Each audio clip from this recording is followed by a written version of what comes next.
Welcome to Small Scale Life.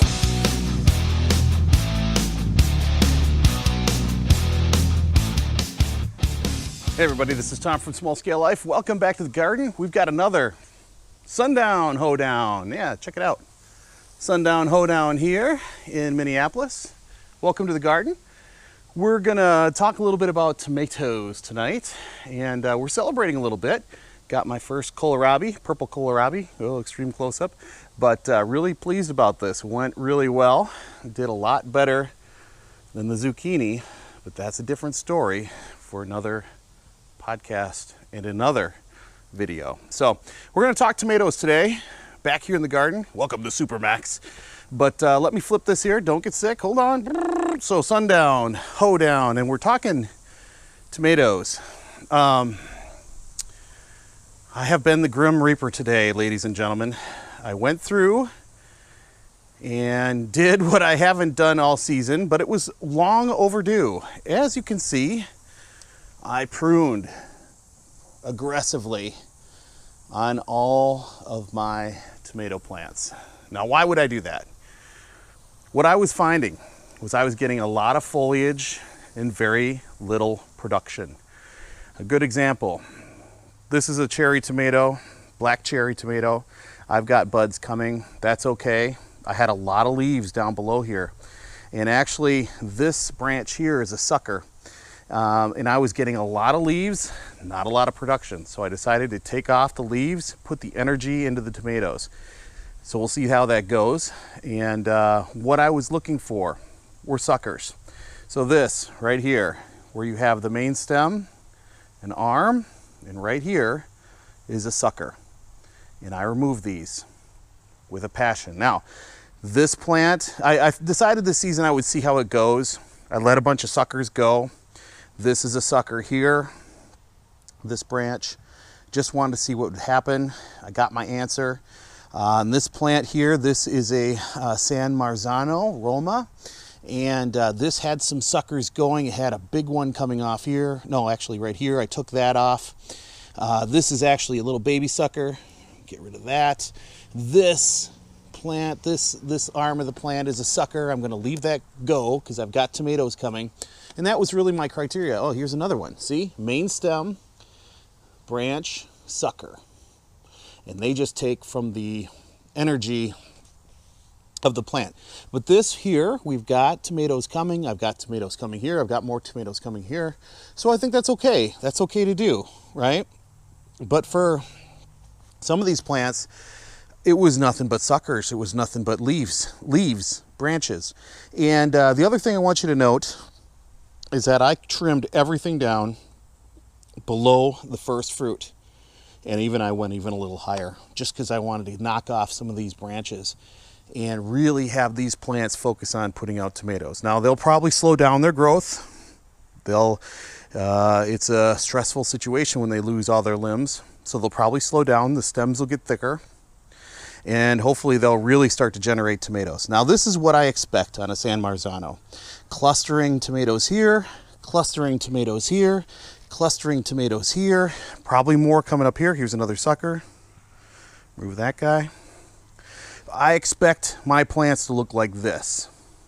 I don't expect large stretches of my plants like here to be without tomatoes. And even this, okay, they're coming. All right, I'm not going to squawk about that. But this tomato plant here, this is not what you want to see. I go all the way from the ground, and I'm doing chop and drop there. So as I'm taking off a lot, I chopped and dropped. Looks like I got a little too aggressive here where I took off some tomatoes. Bad, Tom, bad. But this plant here was showing no tomatoes. And from all the way up here to this point, no tomatoes? I guess maybe I chopped some off when my aggression, but this plant was really making me mad. So I'm forcing the issue. And I took everything down, and we're going to see what happens. But I do have clusters starting here. I do have clusters starting here. We want to push these plants to grow more clusters of tomatoes. This is my cherry tomato, my biggest tomato plant this season. It's already borne fruit, taking off a couple tomatoes there, but it has clusters and it is growing. And I already took off one big sucker. If you come over here, I let a couple more grow. Cherry tomatoes just get massive and they get huge. They get huge. So I'm letting this one go. This is a sucker off of a sucker. So this is a sucker here, and this is another plant here. I took two big suckers off of this plant, and I'm really trying to force the issue. But this plant is a beauty. It's got tomatoes everywhere. So that makes me happy, very happy. That's why we're doing this, right? We want to get fruit. I don't want leaves. I can't eat a leaf. I'm not Canadian. I can't eat a leaf. Ha ha. Just kidding, Scott Hebert. So here's another cherry tomato. Again, took off a lot of the side stems, the low branches. All of these plants had low branches, and that's just going to pick up blight. Blight splashes up from the soil and will attack your plants. Also, by pruning like this, we're improving airflow. And I let this sucker go here. This is the main stem. Here's another sucker over here. I really thought about this one. Do I want to keep this? But I decided to keep it. It's got clusters. So that's what we want to see. Just to give more airflow. These are alpaca Roma, these three, and they are not doing what I expected them to do this year. I've had alpaca Romas that have gotten 15 feet tall, and these are just chugging really, really slowly. I don't know. So I've got some tomato clusters coming, some buds coming. There's some on here. This one's a little bigger. So I've got some clusters here. Again, I left a sucker. I'm just gonna let it go. This is another alpaca Roma, and it's really behind as well. So I guess I'm kind of on the fence about it. I'm gonna have to see how this year goes. I'm experimenting. Everything is trellised up using this trellis, these trellises. I want to keep these plants up. I don't want them super bushy, and I really want to encourage the tomatoes to grow. So I aggressively prune. Everything below first fruit, gone. I don't want any of those side stems. I really want to eliminate the suckers at this point on. I want these plants to put out tomatoes, not bushes. I don't want them to be bushes. Think of a greenhouse. In a greenhouse, they're not big bushy plants, but they're very productive. And that's what we're trying to accomplish here. In this small space, I can't afford to have woolly mammoth plants. Not gonna happen. So that's what we're doing. We'll see how it turns out. It's always an adventure, and it is a good experiment this year. Again, next year, everything changes. This whole garden changes, and you know, we'll see what happens. You know, maybe I'll have those tomatoes 15 feet tall again and really productive. Maybe not, but we're going to give them a shot. Now, when I start planting tomatoes, I did an article about this before, and I'll have to repost it.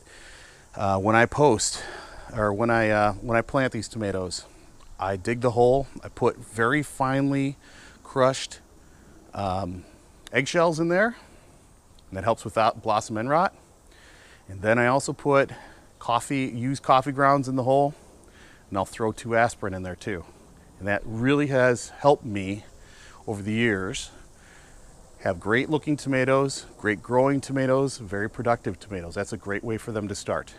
And I did the same thing this year. Again, this bed has had issues with its soil. I don't think the nutrients are here in the soil like this bed here. You can just see the difference. Here, I'll back up over here. And you can just see the difference in the 2 gardens. Granted, different plants, but just look how productive that garden bed is. Look at how big those tomatoes are. Planted at the same time. These ones are just struggling. And you know, zucchini, not to break from the tomatoes, but I pulled off a zucchini here, had blossom end rot, so the nutrients just aren't there in this bed. But everything changes next year, and we'll have new beds, new vitality in the beds, and away we go. Oh, I do have 2 experiments.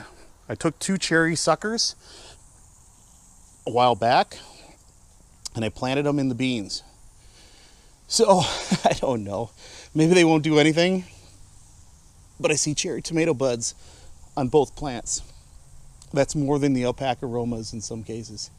So we're just gonna see what happens, folks. This is the way it goes. We're experimenting this year, and if it grows, it goes. If it doesn't, we're moving on.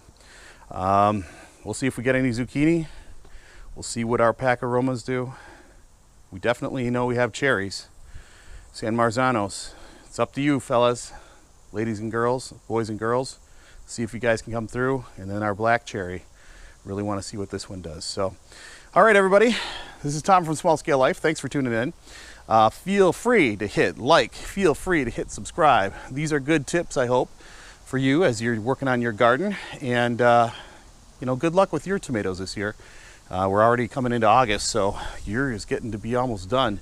It's going to be salsa time. It's going to be time for sauce. And good luck with all that. We'll have some articles on how we make salsa and sauce on smallscalelife.com, so make sure you stay tuned.